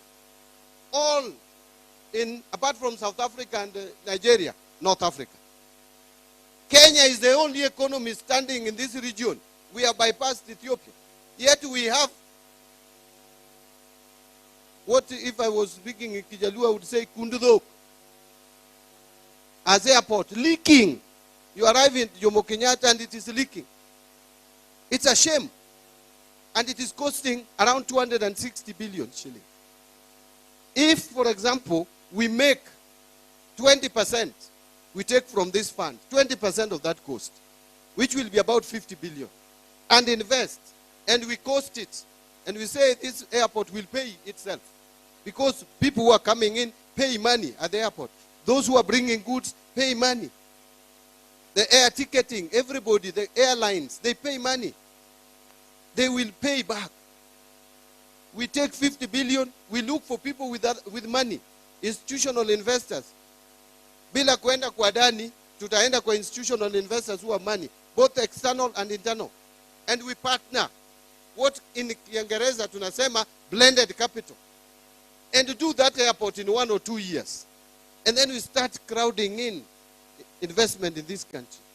People start seeing Kenya as a serious investment destination. Who does not want that? And naysayers will always tell you, government watakula. Kwani ni sisi ndio tunaweza kula, wao hawawezi kula? Why must we wait for them to be in leadership? And they have characters worse than some of us. Give us time, allow us space. We get these assets, optimize their value, and invest in our infrastructure. As I conclude, Kenya pipeline, we are again not selling, but we are releasing around 60-65% to you people and any other investor. We retain again 35 like we did with Safaricom. But that company will make more profits. And we are going to raise about 100 billion, which we can put in this fund and utilize to do major projects. We have listed across the country the roads that can be profitable across the country, including Migori and Homa Bay and everywhere else, and the rest of the country. We have listed energy projects. We have listed irrigation. Let me give you this example. Today, Kenya, for food security, out of analysis and assessment, Kenya requires about 10 million to 15 million more bags of maize every year, beyond the rain-fed agriculture. Now sample this. Galana Kulalu, which we are now harvesting out of the 1,500 acres, 1,500 acres. Galana Kulalu, if we do the dam, we will irrigate 200,000 acres. And that dam costs 40 billion, 30 to 40 billion. And we can irrigate 200,000 acres. Each acre produces between 30 and 35 bags per one harvest. And you do 2 harvests in a year. That is between 60 and 70. Even if you take the lower, that is 60. And you multiply by 200,000 acres, that is 12 million bags. You have already sorted the food situation in the country. Who does not want that? And we need only between 30 and 40. Even if you take 40 billion, will come out of this infrastructure fund. And by the way, Galana Kulalu, the investors are already just around. They want us to invest, and then they come and invest their money and produce food for this country. That is the way we should be thinking. And we can release some of the fertile areas like Ketale, where we are growing maize. We release that area for coffee and tea and export and get foreign exchange to this country. Are those wild ideas? I don't think so. Kora Atieko. Atieko kawacho ni gima nokela kane en monda wuo gi jopiny waduoko sirikal e piny e grassroots. Sirikal ok en mar Nairobi. Katiba mane wakadho manyien ni ma 2010 ni okawo teko keto kuom japiny ma en gi an. Emomiyo nabiro iru ka mondo anyisu ni koro wachako loso budget mar higa manyien. To kendo be nabiro wuoyo kodu ni gik muwinje radio ni nitiere gimoro ni Kenya Pipeline gi Safaricom ni sirikal dwa uso. Adwa ni kawuono winji koa e dhoga. Iuso gi koso ok usgi. Safaricom wanie gi gimiluongo ni 35 ewi 100. 65 nosedhi ne jomoko. 35 ni emo wacho ni wadwa kawo 15 wachiw kendo wadong' gi 20 kende. 15 mwachiwo ni dhi miyowa pesa moro maduong' makore lach mwadwa ni waketi mondo konywa e loso gik machalo yore, mondo watim go gimiluongo ni irrigation, mondo wakel go stima ma ok ni koro stima to lala ng'ato timo welding ne to stima lal.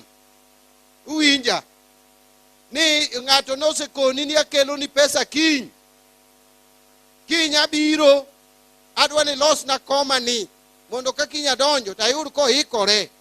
Ikone ni mano ber, ikelo pesa di, an gi siling 10,000 kiny akelo ni. Kore ka sa mikasori iloso kom, stima kore kolal. Stima dwa dhi seche 6 seche 8 imbi ol idok ot, kik dhako ne ni baro kuonde moko. Dhako riti. Kore kidok ka stima ne pod onge ikuongo wandai. To gima wandai timo onge nikech stima ema waonge go moromo.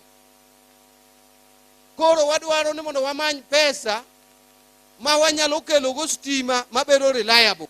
Rach koso be. Ok bende ratieka mane privatization. Koro adwa na wach moro koluwore gi Migori ka. mondo atieki. Migori ka awinjo ka governor nowacho, governor mosiepna giwacho ka Mbadi ja Homa Bay ni to Migori bihero. Onge Mbadi ma ja Homa Bay. Ana ja Migori. Migori County ka ema wuoro odake higni 17. Emonyuolwa te. Kamonyuolwe mudonge mane dalau. Kuma wantie ja alawe dak. Anja dak. Koro kichieng moro gimanya gitama bedo governor ma Homa Bay na jadak. But governor ma Homa Bay be okadwar. Koro Migori ka kanyetimo budget manyoro nyo wadhi kodu maber. Ang'eyo ni budget manyo waketo ji penjo ni to nderni manowachi ka gin kanye. To donge nyu neno ka nderni gi nyocha wagolo pesa molandgi. Sama nyo landgi kawuna miu report. Nderni 7 nyocho lande e Migori County ka. Nderni 7. Sama wawueni nderni 2 kuomgi wachgi oserumo. Ose contractor osebedo identified imiyo baru week manyien. Ma endara ma wuok Kanyawanga kadhi dere nyaka Rapogi. En wachni oserumo. To gendara machielo ma wuok Posta, Nyikendo, Nyarongi to dhi nyaka Makalda. Ndeni 2 go jokera osetieko wachgi. Gin osetieki imiyo gi contractor. Nderni 5 pod inono buge mondo kiny jo EACC mak jokera ni gitimo procurement marach. Nderni 5 gi inono gi kotieki gimbi imiyo contractors barua. Achiel en Stella Gogo. Mar 2 en Nyarobiro Kombe Nyanchabo Road. Mar 3 en Otho nyaka Got Kachola. Mar 4 en Kababu Bondo nyaka piny Oyie. Kaeto mogik en Nyamtiro Kegonga kugitimo nyaka Loliondo. Yorego itimo negi evaluation as we speak. Pod itimo negi evaluation. Koro adwa wacho ni it is not empty talk. Whatever we had put in the budget, we are releasing money as we get money, and they are being advertised and they are being awarded. The 2 roads I've mentioned have already been, the contractors are identified, they are going to be awarded. Then we give what we call mobilization fee, then we launch them, and I will come personally to make sure that they are launched and they are constructed. We are in Migori TTC. Pardon? Ndara Mamiuru, I don't know why they have left it. Mamiuru is among the 5. Then it's a list morning naka. Ndara ilungo ni Masara Nyaka Miuru. Engi a budget of 487 embe chocho lande. More team evaluation upon na kwayo ja roads na list. Then I'm aware of that list, that road out. But angeo ni enbe obedo evaluated to be awarded. Sawa sawa. I'm sorry not on any complication to tere umos. Mokwango muwacho masori no adich go moloyu. Ene yo madich go but any complication ni the contractor pokwagolo ndara elwete officially. I don't want to lie to you. Nindara mawuok Masara kadisori ni biro tieki tomorrow. No, we have to make sure ni wa terminate the tender kai to worry advertise. Mawuok agolo muoka kadisori advantage manyo one go. And no bed awarded to 2 contractors by mistake. And that award by mistake has come again to be a blessing to us. Because now when one contractor has failed, we have instructed a contractor from Suba now to proceed all the way to St. Camilas to connect the 2 roads. I am very happy because now I will not be stuck in the mud. Giwa achoni minister mane mamoke chuodho. Koro kabi moke chuodho kendo Nyasaye okonya anbe lemna uru kanyo. Donge ugona mean. Koro we ura tieki. Kechi questions wuok birumo.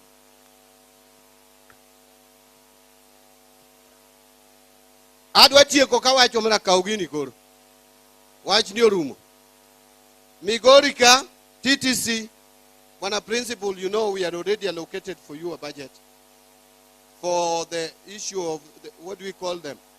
Asbestos, and also to do tuition block. There's 100 million. Nikirudi Nairobi, unikumbushe, we release the money, exchequer, ikuje, mjenge. Nyako chao kwa weche ariyo, I'll connect with you, kaka, printer pesa di mi kwa yo minister niya. Printer toknu kwa yo kada MCA kai. Printer no en pesa di. How much? 60,000. Around 50,000. When a principal liars with me, I give you money for printers. Lakini, mano to kata majority, kata mnachuora. Oingo gino. Mano ki makara chuora e odonge. Hello? Hello? Koro joturua. Nadwa na wach nu wach mogiko so kora we. A wach mogik ni. Comrades, ange uni untie. Abiro neno ukatie koma. Uwinja. Awinjo. Aya. Jobunge dwa dhi chiemo gi President Nairobi. Uwinjo jothurwa. An gima sesome siasa nyaka nadonjie. To kendo be nabedo japuonjre mar Raila Odinga higni mang'eny. Nawachonu ni an achako donje siasa mar baba. Jomoko nyokona na luong ni the late, an luongo Raila ni the late podotama. Baba iga prochiko kariyo. Gima sesomo e siasa ni nyakibed strategic. Nyakibed strategic. Wan kako ganda nyaka wabed strategic. Anadwana wachnu nika wadwa survive kako ganda. Nika iko kwa survive gi unity mar oganda. Ni wapogore kako ganda. To bende kaka warumo politically. Onge ng'ama biro chako deo oganda mar onagi e Kenya ka ng'ama biro kawi serious onge. Nikech gimose miyo ikawa serious en riwruokwa. To gima biro ketho riwruokwa mar oganda en kokwa miyo jaduong' Oburu Oginga luor. Nikech wanyiswe ni onge piny ni ng'ama onge gi makosa. There is no leader without a weakness. Kata mna baba manyonindo ni wan wajo manyo chiegni kode, I would tell you today. Wang'eyo weaknesses mag baba. Manyon onindo, monindo goka. But ne waluwo baba religiously. Magimo wacho to bedo final. Oburu nyalo bedo gi weaknesses, but emben gi strength ne. Oburu nyaka wami luor moromo gi luor mimiyo party leader, gi luor mimiyo jatend oganda. We must do it. We have no choice. Gombo to wabiro bedo go. Ng'ato yiene gombo. Kata ini nyalo gombo mtoka maringecha. Mileki. Miakendo sa mileko ina makiketo lueti dirise woni en mari kichieo. Tinu angoni kare ne manok gachi. Bok ni bedo minister mar finance. Tinyalo leko ni minister mar finance. Koso? So gombo yieni. Ng'ata magombo ogombi. To wawene Dr. Buru thuolo mar telo ne party mar ODM kendo ne telo ne oganda wa nikech Nyasaye emokete kanyo. Chieng' moro mar Mbadi biro. Nyasaye biro keta. Kapok oketa ayie ni nyaka telna. To ka chieng' moro keta an bende abiro dwaro ni ji oyie ni mondo atelnegi. Mana adieri koso miriambo. Adieri koso miriambo. To kendo kwa dhie 2027 kwano mwagoyo en ni ere kamibidewa kako ganda. Ere gimwayudo kako ganda. To ka okwadhi kako ganda ng'ama biro kawo seriously onge. Ng'ata mabiro dwaro telo ne piny ni biro manyo jok moriwore. Biro manyo jok man gi nguvu, man gi voting power. Aketho kamoro? Aketho kamoro? Koro unu neno sani, jowa muneno wacho ni mondo gol Ruto gi. uneno ka giketo ni onego gol Ruto to giloso teams adek. Team achiel ok wene Ruto thuolo. Wuothe tiende ka seche te. To team machielo ni ei sirikal, sabotage sirikal. An ang'egi. Team mar adek ni oko bakidi. To gin ginyalo timo mano nikech gin gi namba maduong'. To wan ok wanyal pogore kamano nikech namba wa ok duong' kamargi. Omiyo wan mondo mi wabed gi mbi mibuogo go ng'ato nyaka wabed mana kaka nyocha wan chon. Ema nomiyo nodewa Amolo Wuod Oganda. So an adwa mana kwayo kaka oganda kendo kik wabed gi pogruok moko matindo tindo iwa ni ng'ane kia Jakure, ng'ane kia Jasiaya, ng'ane ja Homa Bay, ng'ane ja Migori. Onge ng'ama ong'e dholuo moloyo joluo mamoko. Waduto wawacho dholuo waduto.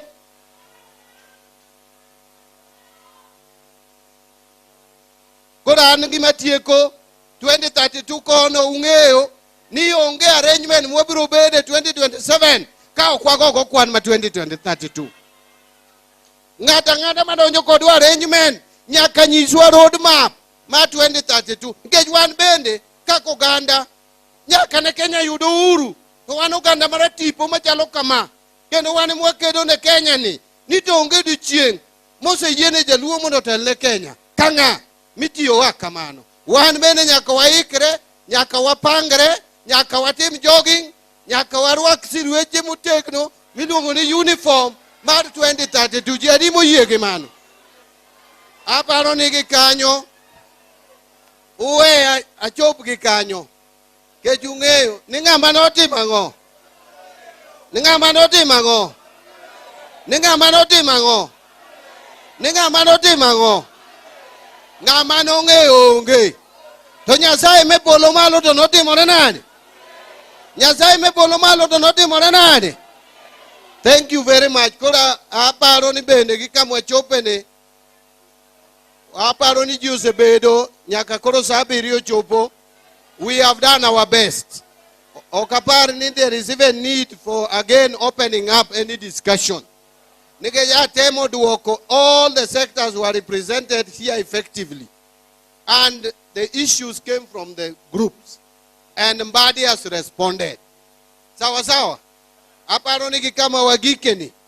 Kuiena. Tokoro wa progress wadhi at the next level. Maeni waneno ni tuwawuoka nango. Okamano. Koro ere organizers naka mondo miya consult go. Hey.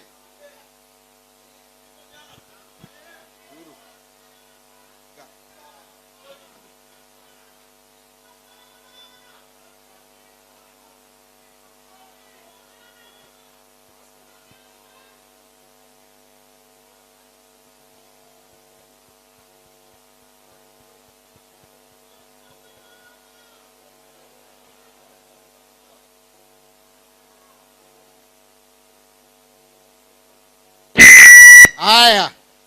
Kura paro ni kama chope no. Onyisa ni angade. And when angado, everything is sorted. Everything is ango sorted. Joga ginika. Make sure ungeo all the groups, all the categories kaka nubiro.